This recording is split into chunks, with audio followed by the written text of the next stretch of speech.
오늘 우리에게 주신 하나님 말씀은 누가복음 19장 11절부터 27절까지입니다. 문화에 비유인데 함께 교독하실 때 살아계신 하나님의 음성을 다 함께 들으실 수 있기를 바랍니다. 19장 1절부터 27절까지입니다. 사개오 비유는 우리 앞에서 했던 말씀입니다. 19장 11절 제가 먼저 교독합니다. 저희가 이 말씀을 듣고 있을 때 비유를 더하여 말씀하시니 이는 자기가 예루살렘에 가까이 오셨고 저희는 하나님의 나라가 당장에 나타날 줄로 생각함이로라. 가라사대 어떤 귀인이 왕위를 받아가지고 오려고 먼 나라로 갔대. 그 종려를 불러 은 10문화를 주며 이르되 내가 돌아오기까지 장사하라 하니라. 그런데 그 백성이 저를 미워하여 사자를 뒤로 보내어 가로되 우리는 이 사람이 우리의 왕됨을 원치 아니하나이다 하였더라. 귀인이 왕위를 받아 가지고 돌아와서 은준 종들의 각각 어떻게 장사한 것을 알고자 하여 저희를 부르니 첫째가 나와 말하되 주여 주의 한 문화로 10문화를 나뉘었나이다. 주인이 이르되 잘하였도다 착한 종이여 내가 지극히 작은 것에 충성하였으니 열고 올 권세를 차지하라 하고 그 둘째가 와서 그에게 주여 주의 한 문화로 5문화를 나누었나이다. 주인이 그에게 이르되 너도 5골을 차지하라 하고 또 한 사람이 와서 가로되 주여 보소서 주의 한 문화가 여기 있나이다. 내가 손으로 쌓아두었나이다. 이는 당신이 엄한 사람인 것을 내가 무서워함이라. 당신은 두지 않은 것을 취하고 심지 않은 것을 거두나이다. 주인이 이르되 악한 종아 내가 네 말로 너를 판단하노니 너는 내가 두지 않은 것을 취하고 심지 않은 것을 거두는 엄한 사람인 줄 알았느냐. 그러면 어찌하여 내 은을 은행에 두지 아니하였느냐. 그리하였으면 내가 와서 그 별리까지 찾았으리라 하고 곁에 섰는 자들에게 이르되 그 한 문화를 빼앗아 10문화 있는 자에게 주라 하니 저희가 가로되 주여 저에게 이미 10문화가 있나이다. 주인이 가로되 내가 너에게 말하노니 물은 있는 자는 받겠고 없는 자는 그 있는 것도 빼앗기리라. 27절 같이 보십시다. 그리고 나의 왕됨을 원치 아니하던 저 원수들을 이리로 끌어다가 내 앞에서 죽이라 하였느니라. 아멘. 있는 자에게 더 주라 하는 문화의 비유. 리더십과 동기 연구가로 세계적으로 유명한 그 S 샤르마라고 하는 분이 있습니다. 그 책에 보면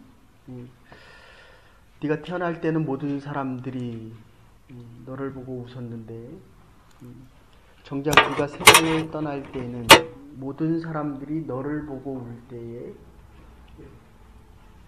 너 스스로는 웃으면서 이 세상을 떠날 수 있어야 된다라고 말을 합니다. 오늘 하루를 살아갈 때도 우리는 기쁘고 슬픈 수많은 일들을 살아가게 됩니다. 그런데 지혜자들은 이 땅에 있는 것 가지고 울고 웃는 것보다는 하나님께서 주시는 하늘의 지혜를 가지고 인생을 살아가게 됩니다. 지식이란 것은 공부하여 수고하고 얻을 수 있지만 공부를 많이 한다고 해서 반드시 지혜로운 자는 아니라는 것입니다.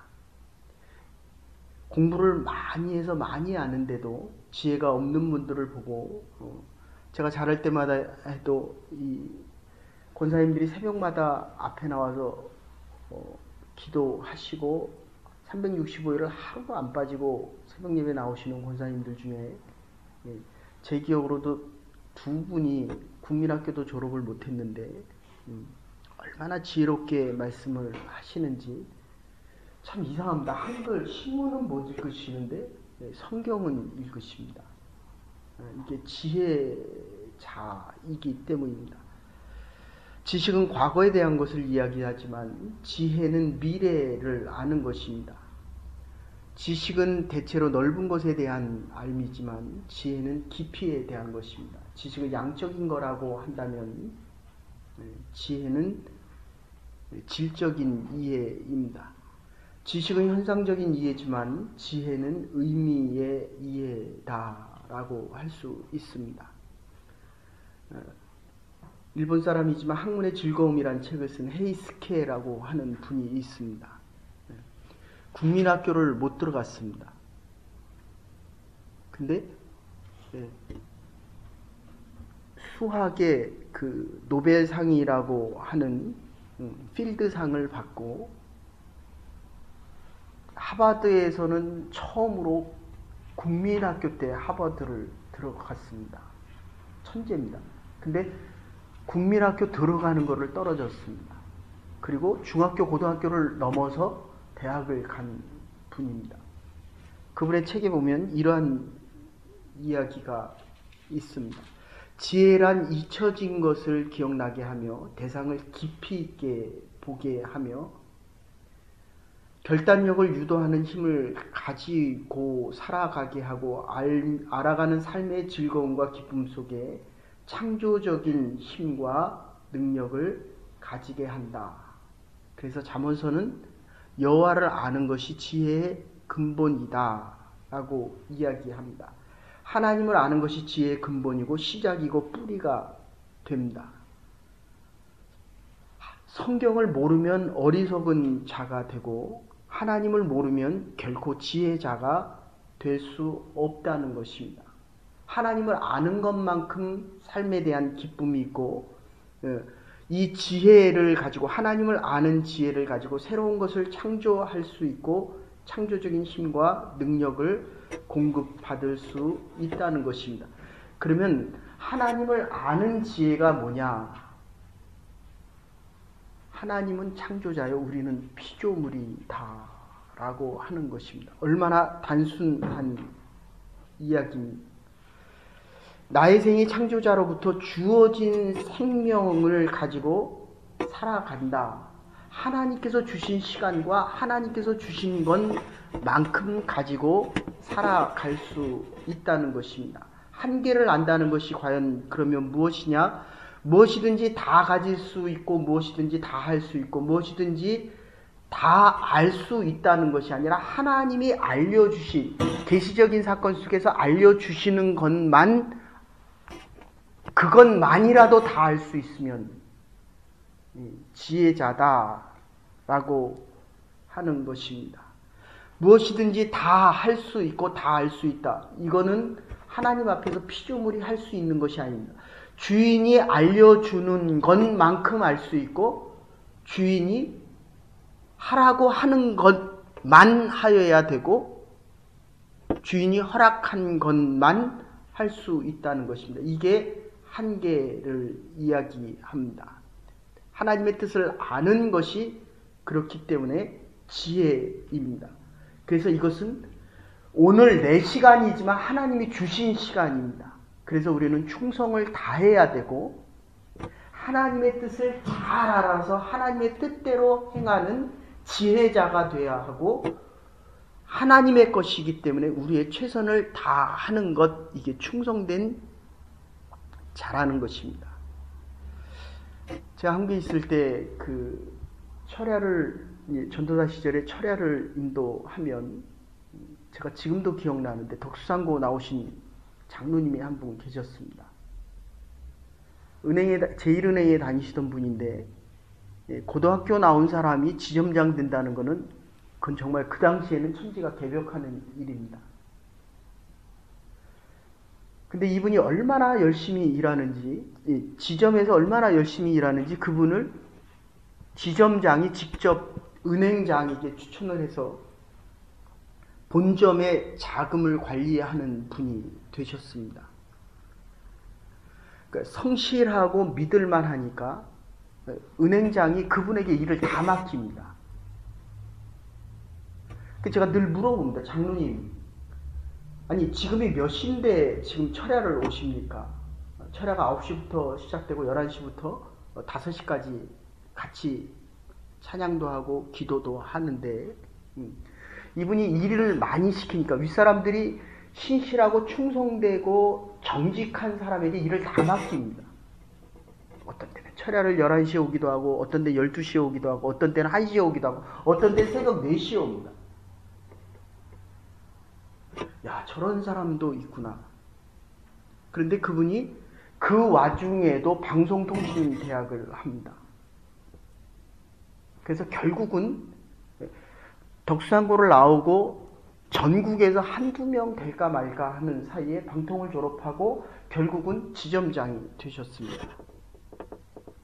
그리고 방송통신대학을 졸업하고 장로회 신학대학원 MDB를 졸업하셨습니다. 그리고 베트남을 선교사로 지점장을 하시고 리타이어하고 정식으로 은퇴하고 베트남을 가셨습니다. 근데 이제 문제는 그 다음에 생겼습니다. 설교하는 것이 그렇게 어렵고 힘들어서 그 사역을 감당하던 중에 이게 정말 머리가 좀 이상이 많이 생기셨습니다. 제가 지난번에 어머니 돌아가셨을 때 나와서 만나고 왔는데 내 생애에 공부하는 것 그리고 철야를 하고 일하는 것보다 더 힘든 거는 하나님 앞에 20분짜리 이 설교를 준비할 때마다 천국과 지옥을 오갔답니다. 그렇게 어려웠다. 성실하고 정직하고 충성된 종이 하나님 앞에 서는 것만큼 그래서 한 2, 3년 이게 정신의 이상이 오셔서 스트레스를 너무 많이 받으셔서 근데 결국 하나님이 회복해 주시고 지금도 베트남에서 선교사로 선교 사역을 감당합니다. 어쨌든 오늘 본문 보시면 13절에 이렇게 이야기합니다. 한 문화를 주는 장면이 나오는데 이 한 문화는 한계이자 기회라는 사실을 우리는 알 수 있어야 합니다. 이 문화라고 하는 것은 은화인데 한 20일 정도 일하면 얻을 수 있는 양입니다. 그러니까 열문하면 1년치이고 그리고 달란트는 주로 금화로 만들어지는데 한 달란트 하면 20년 정도 벌 수 있는 것입니다. 그러니까 이 문화는 20일 정도고 열문하면 1년치고 데나리오는 하루 품삯을 이야기합니다. 어쨌든 우리가 지금 알아야 될 것은 달란트 비유와 비슷한 것 같지만 달란트는 한 달란트와 두 달란트와 5달란트를 줍니다. 5달란트면 100년 일해서 얻는 임금 정도입니다. 근데 지금 열문하면 1년치 1년에 연봉이 10만 불, 5만 불 되면 5만 불 되면 한 5천만 원 정도 되는 비용입니다. 그런데 어쨌든 이 문화를 주었을 때 이 기회와 한계가 지금 같이 오고 있다는 것입니다. 열문화와 5문화 가진 자들은 5문화와 10문화를 남겼는데 한 문화 가진 자는 땅에 묻어뒀다가 다시 갖고 왔습니다. 이게 보면 우리가 건강할 때 건강을 지켜 나가야 되는데 어떤 사람은 건강이 다 무너지고 정말 어려워져야 하나님을 찾는 자들이 있습니다. 어리석은 자들입니다.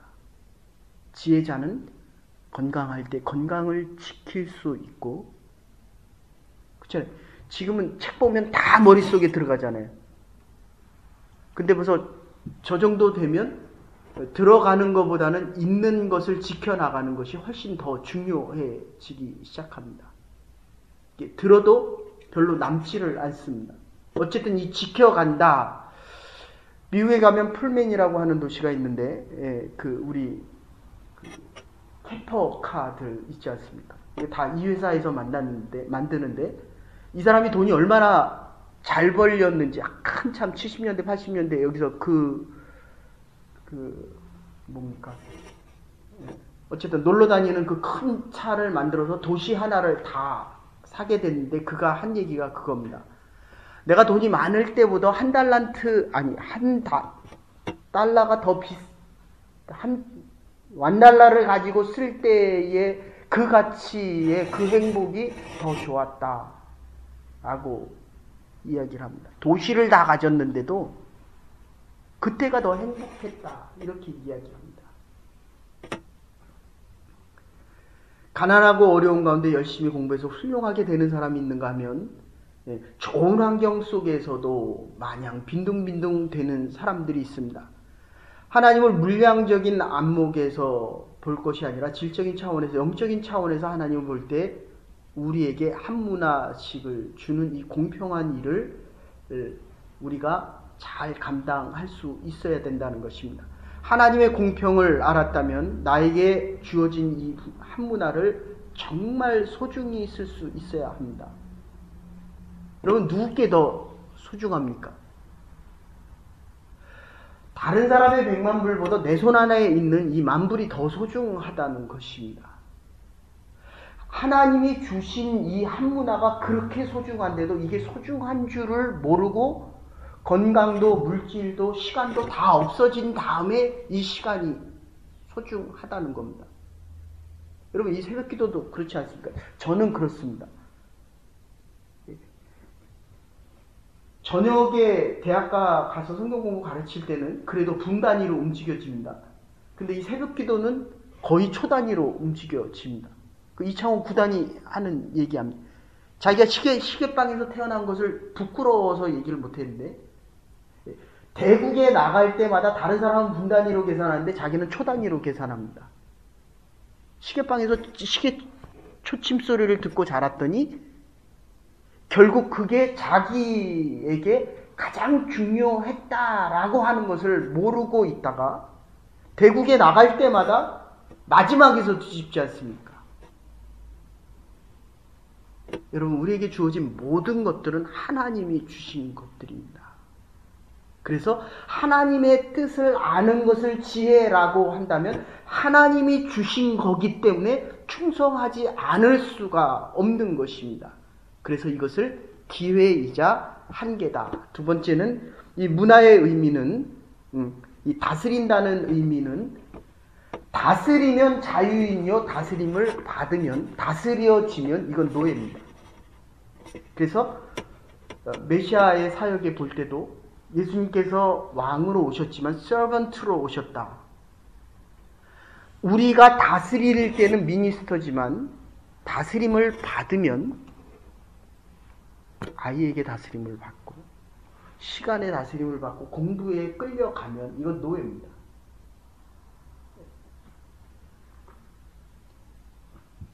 하나님께서 우리에게 주신 이 은사, 축복이요 사명입니다. 그런데 여기에는 자유의 의미가 같이 들어 있습니다.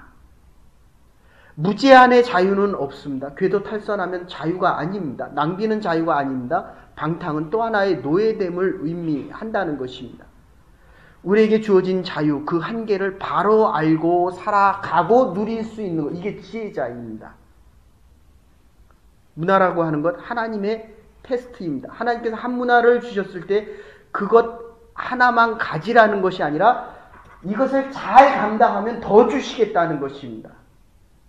하나님이 충성된 자, 그리고 지혜로운 자, 잘 쓰는 자에게 지금 더 주시겠다는 것입니다. 충성을 시험하고 진실을 시험하고 우리의 능력을 시험하는 것입니다. 잘 쓸 줄 알아야 더 주시겠다는 것입니다. 지혜를 쓰는 것을 보아서 지혜를 주겠다는 것입니다. 하나님은 지금도 우리에게 더 많은 것을 주시기 위해 기다리고 계십니다.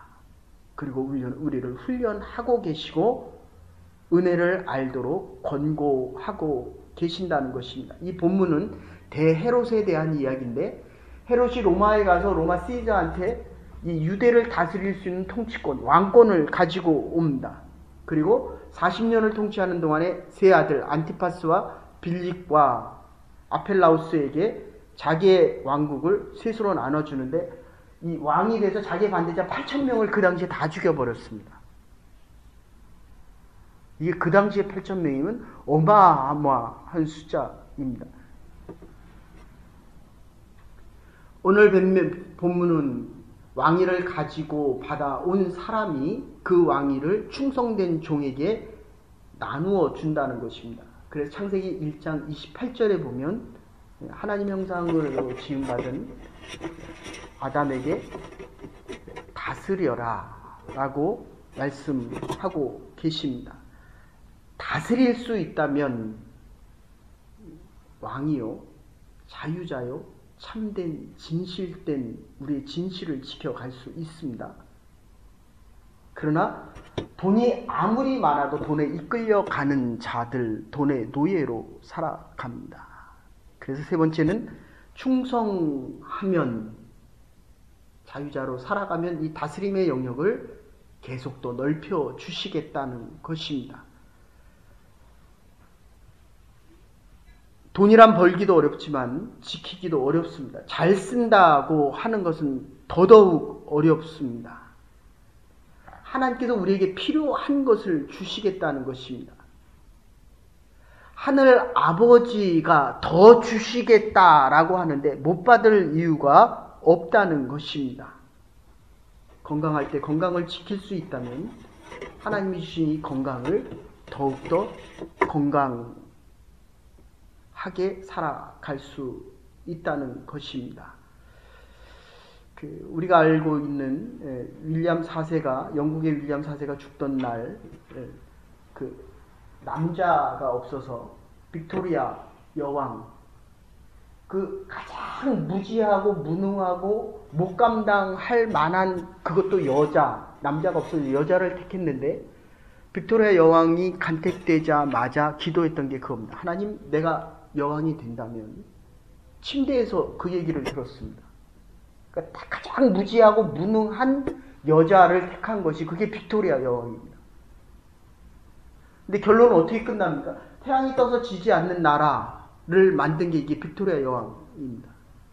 하나님, 내가 여왕이 된다면 성경대로 하나님의 뜻대로 이 나라를 통치하겠습니다.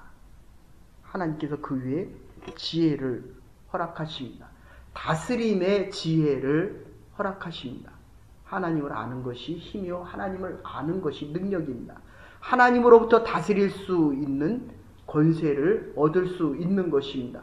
하늘로부터 오는 지혜만이 우리의 인생을 승리의 영역으로, 참된 자유자로 살아갈 수 있게 만든다는 것입니다. 승리하는 사람들, 성공한 사람들은 3시간을 일찍, 30분이 아니라 3시간을 일찍 일어나고 살아간다라고 이야기합니다. 우리가 없는 것을 가지고 불평하는 것이 아니라, 지난 날을 후회하는 것이 아니라, 지금 주어진 시간과 물질과 건강을 가지고 최선을 다할 수 있어야 할 것입니다. 참된 자유자로 살아갈 때 하나님께서 우리의 다스림의 영역을 더욱더 넓혀 주실 것입니다. 오늘 하루는 기회이자 한계입니다. 더 많은 축복과 충성된 믿음 속에서 하나님의 일들을 잘 감당해 날 수 있는 충성된 주의 백성들 될 수 있기를 주의 이름으로 축원합니다. 이제는 교회 머리 되신 우리 주 예수 그리스도의 극진하신 은혜와 하나님의 무한하신 사랑과 성령의 감동교통하심이 맡겨주신 사역들 속에, 직분 속에 충성하며 참된 자유자로 살아가며 다스림의 영역을 더욱더 넓혀가 우리에게 허락하신 기회가 하나님 보시기에 아름다운 충성의 열매로 맺혀져 하나님의 교회와 하나님의 나라와 남은 날들 위해 주님 앞에 충성된 종이라 칭찬받는 자로 살아가기로 결단하는 하나님의 백성들 마음과 가정과 남은 날들 위해 이제로부터 영원토록 함께 하시옵기를 축원하옵나이다. 아멘. 우리가 충성된 하나님의 백성들로 살아갈 수 있는 하나님의 부름받은 복된 주의 종들 될 수 있기를 바랍니다.